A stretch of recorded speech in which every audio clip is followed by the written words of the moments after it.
नमस्कार दोस्तों, स्वागत है आपका साइंस जर्नी में। दोस्तों, आजकल कुछ तथाकथित लोग नास्तिकों को परिभाषित कर खुद को स्वघोषित आस्तिक तथा जो इनके काल्पनिक कहानियों और षड्यंत्र को विज्ञान के आधार पर प्रमाण तथा प्रश्न करे उसे ये नास्तिक होने का सर्टिफिकेट बांट रहे हैं। बात यहीं रुक जाती तो ठीक थी, लेकिन रुक कहाँ रही। ये तो सीधे सीधे खुद को देश और विज्ञानविद इंसानों को देश विरोधी होने का स्वघोषित सर्टिफिकेट बांटने लगे हैं। यहाँ पे ध्यान देने वाली एक ही बात है कि ठेकेदारी इन्हीं के हाथ में है। किसको ब्राह्मण शूद्र कहना है, किसको शिया सुन्नी, किसको कैथोलिक प्रोटेस्टेंट, इसका सर्टिफिकेट इन्हीं कुछ ठेकेदारों के हाथ में है। यानी कि चित भी मेरी, पट भी मेरी और सिक्का मेरे बाबूजी का। ऐसे तथाकथित आचार्यों को तथा आस्तिकों को शायद इतना भी नहीं पता कि नास्तिक दर्शन भारत की अमूल्य धरोहर रही है। अगर ये तथाकथित आस्तिक दर्शन पढ़े होते तो पता होता कि आस्तिकता नास्तिकता क्या होती है। खैर, जानकारी के लिए मैं ही इन्हें बता देता हूँ। एक किताब लिखी है डॉक्टर वेद प्रकाश वर्मा जी ने, भारतीय एवं पाश्चात्य अनिश्वरवाद का इतिहास। एक दूसरी भी किताब पढ़ सकते हैं, चारवाक दर्शन बाय सुरेंद्र कुमार शर्मा जी। अरे कुछ नहीं तो महान क्रांतिकारी भगत सिंह का वो लेटर ही पढ़ लेते, मैं नास्तिक क्यों हूँ। आप जितने भी लोग इस वीडियो को देख रहे हैं और आप सभी में भी अगर किसी भी पॉइंट को लेकर ईश्वर, अल्लाह, गॉड रहित दुनिया,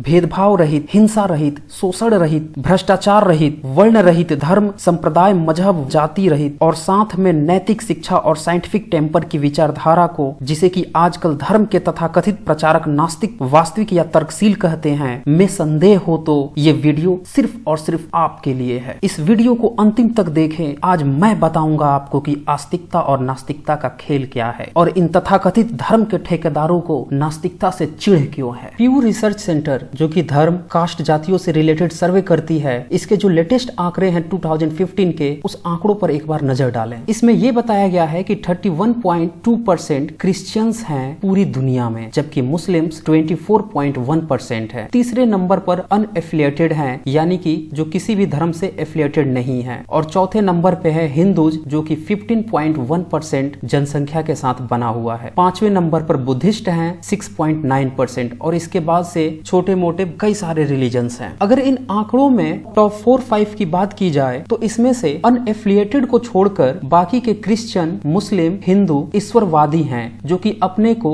तथाकथित आस्तिक बताते हैं। जबकि इन्हीं में से कई सारे लोग ऐसे हैं जो प्रश्न रखते हैं, तर्क रखते हैं और विज्ञान के आधार पर कथा कहानियों की एनालिसिस करते हैं और उन्हें ये सारे ईश्वरवादी लोग नास्तिक बताने लगते हैं। आइए एक नजर डालते हैं दुनिया के इन 3 सबसे बड़े ईश्वरवादी रिलीजनों पे। पहला है क्रिश्चियन। शुरुआत आज से 2000 साल पहले इसके फाउंडर जीसस बताए जाते हैं। इनका जन्म काफी विवादित है, क्योंकि बताया जाता है बिना पिता के संतान है, जो कि आज तक साइंटिफिक रूप से बिल्कुल ही गलत है। अगर इनके कार्य क्षेत्र को देखें तो ये एक लकड़ी के कामकाज, यानी कि एक बढ़ई परिवार में पैदा हुए और लकड़ियों पे काम करते थे। इनके मन में कुछ विचार आते थे और उन विचारों को लोगों को इकट्ठा कर प्रचारित और प्रसारित करते थे, जो कि बाद में अंधविश्वास का रूप लेने लगा। जैसे कि ये किसी को छूते ही उसके रोग ठीक करने लगे। प्रवचन सुनने आए लोगों को 2 रोटी और 2 मछली से हजारों लोगों को खाना खिलाने की बात प्रचारित की जाने लगी। एक बार जब ये नाव में सवार थे और तूफान आया तो आदेश देकर तूफान को रोकवा दिया। समुद्र पर ये पैदल चलने लगे। अब इस तरह की बातों पर जो आंख मूंद कर विश्वास कर लेता है उसे ये आस्तिक कहते हैं, और जो इस पर तार्किक प्रश्न रखता है उसे ये नास्तिक कहने लगते हैं। इनकी मृत्यु समाज में अंधविश्वास फैलाने, चमत्कार करने के नाम पर बाबागिरी करने और लोगों को गुमराह करने इत्यादि मामलों पे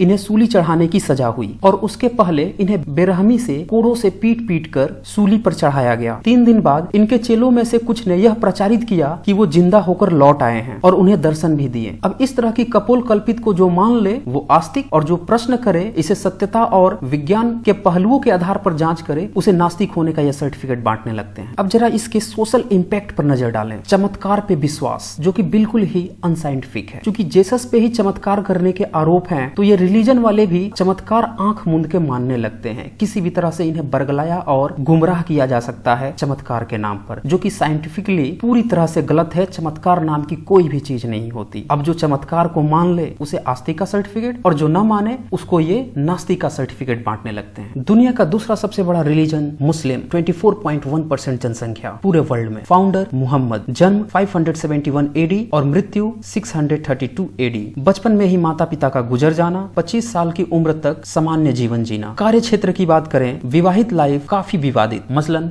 25 साल की उम्र में अपने से 15 साल की उम्र की विधवा के साथ शादी करना, बुढ़ापे में यानी कि 57 टू 59 इयर्स की एज में 6 से 9 साल की एक बच्ची से शादी करना और इसी तरह से 11 से 13 शादियां और कुछ बांदियों के साथ रहना। अगर इनके सामाजिक लाइफ की बात करें तो इनने अरब की पुरानी संस्कृति को ट्रेमेंडस चेंज किया। मूर्ति पूजा को हटाकर उसका रूप बदल दिया, यानी कि जिस ईश्वर की पूजा मूर्ति को रखकर होती थी अब उसकी जगह पे एक काबा रखकर यानी कि सगुण रूप को निर्गुण कर देना। इनकी विचारधारा के अनुसार काल्पनिक अल्लाह के लिए पूरी तरह से डिवोट हो जाना, उससे डर कर और डरा कर रहना, सारे कर्म जो धरती पे बुरे हैं वो मरने के बाद जायज हो जाना। जैसे कि एक जिहादी को मरने के बाद 72 हुरों का ख्वाब दिखाना, जन्नत में लड़कों द्वारा शराब का परोसा जाने का ख्वाब दिखाना, अपनी बात कहने के लिए एक काल्पनिक जिब्राइल का सहारा लेना और यह प्रचारित करना कि जब कभी वो कुछ अलग सी बातें करते हैं वो बात जिब्राइल की बातें होती है और उस जिब्राइल को किसी दूसरे के द्वारा न देखा जाना। इसके अलावे 7वें आसमान पर यात्रा करने का विवरण देना, जबकि यात्रा करने के आने के बाद पृथ्वी को चादर की तरह बिछी हुई बताना, जबकि हम जानते हैं कि आज जितने भी लोग स्पेस में गए हैं उन्होंने ऊपर से पृथ्वी को देखा वो गोल दिखती है। तो यहाँ पे इनकी बातें पूरी तरह से गलत साबित होती हैं। फिर उसके बाद चांद को हाथ के इशारे से 2 टुकड़े कर देना, जबकि हम जानते हैं कि 6ठी शताब्दी के एक व्यक्ति के लिए यह बिल्कुल ही इम्पॉसिबल सी बात है। वैज्ञानिक कारण बहुत सारे हैं, यहाँ पे मैं सिर्फ आपको झलक दिखा रहा हूँ। लिस्ट काफी लंबी है। अब इन कहानियों को जो आंख मूंद कर विश्वास कर ले उसे ये आस्तिक का सर्टिफिकेट, और जो इस पर प्रश्न पूछ ले वैज्ञानिक ढंग से इसकी जांच करे उसको ये नास्तिक का सर्टिफिकेट बांटते फिरते हैं। अगर इनके मृत्यु की बात करें तो भीड़ में जहर मिले हुए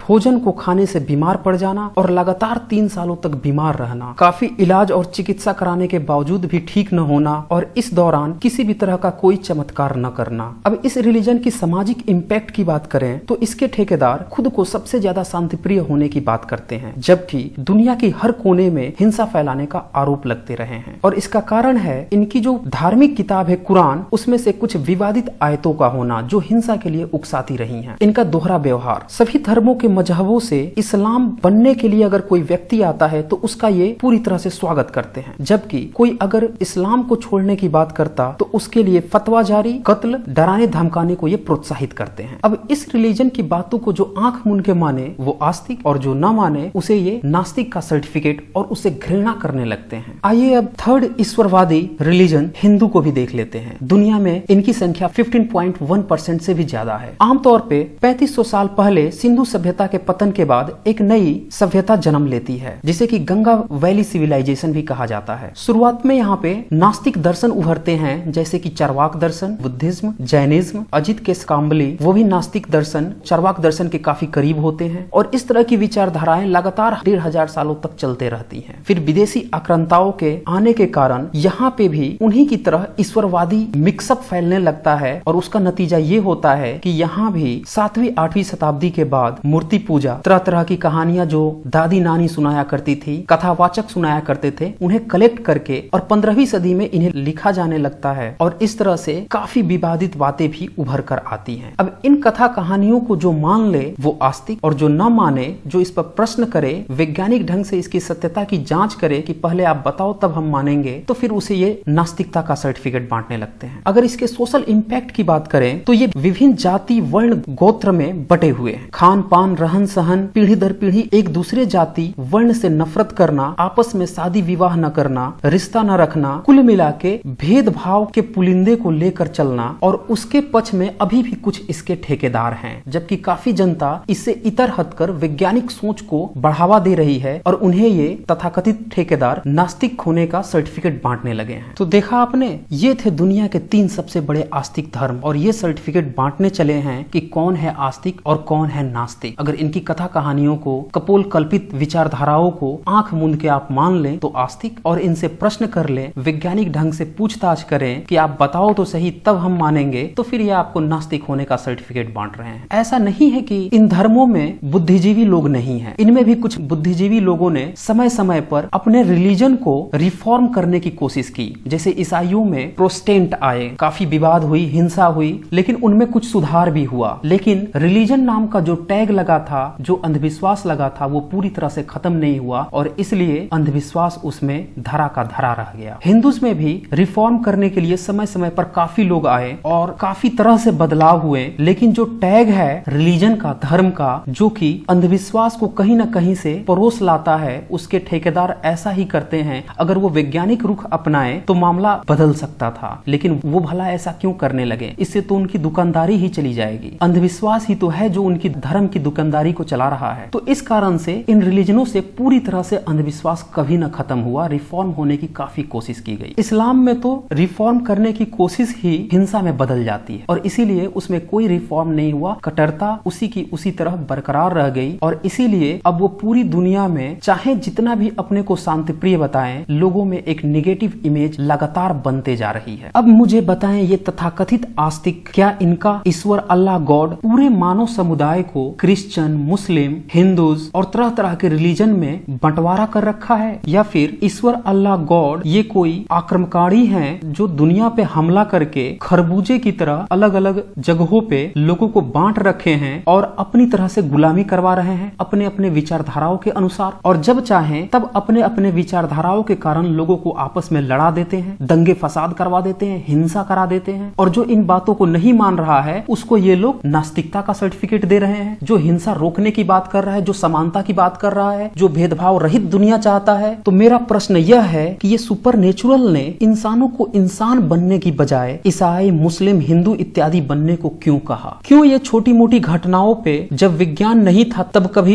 पैगंबर भेज देता था, कभी अवतार भेज देता था, आज ये क्यों नहीं आ रहा? जबकि उससे भी ज्यादा खतरनाक स्थितियों से हम गुजर चुके हैं। वर्ल्ड वार से बड़ा अभी तक कोई त्रासदी नहीं हुई थी। एक नहीं दो वर्ल्ड वार हो गए, तब ये तथाकथित ईश्वर अल्लाह गॉड कहाँ थे? तब ये अपने पैगंबर और अवतारों को क्यों नहीं भेजे? क्या इन्हें नास्तिकों से डर लगता था? और अंतिम प्रश्न यह है कि आखिर इन तथाकथित आस्तिकों को भेदभाव से इतना प्यार क्यों है? क्यों ये शादी विवाह, जाति, वर्ण, कौम, अमीरी, गरीबी, खान पान, हलाल झटका के नाम पे, धर्म मजहब के नाम पे इंसान को ही इंसान से मारने और भेदभाव रखने की सलाह देते हैं और ऐसा ही ये करते रहे हैं? अगर ये सब ईश्वर अल्लाह गॉड के विचार हैं और इस कारण से ये आस्तिकों के विचार हैं, तो फिर मैं नास्तिक कहलाना ही पसंद करूंगा। तो दोस्तों, इस वीडियो को ज्यादा से ज्यादा शेयर करें ताकि सभी लोगों को आस्तिकता और नास्तिकता के इस खेल का पता चल सके कि कैसे भेदभाव को बनाए रखने के लिए आस्तिकता को हथियार बनाया गया है। तो आज बस इतना ही। धन्यवाद।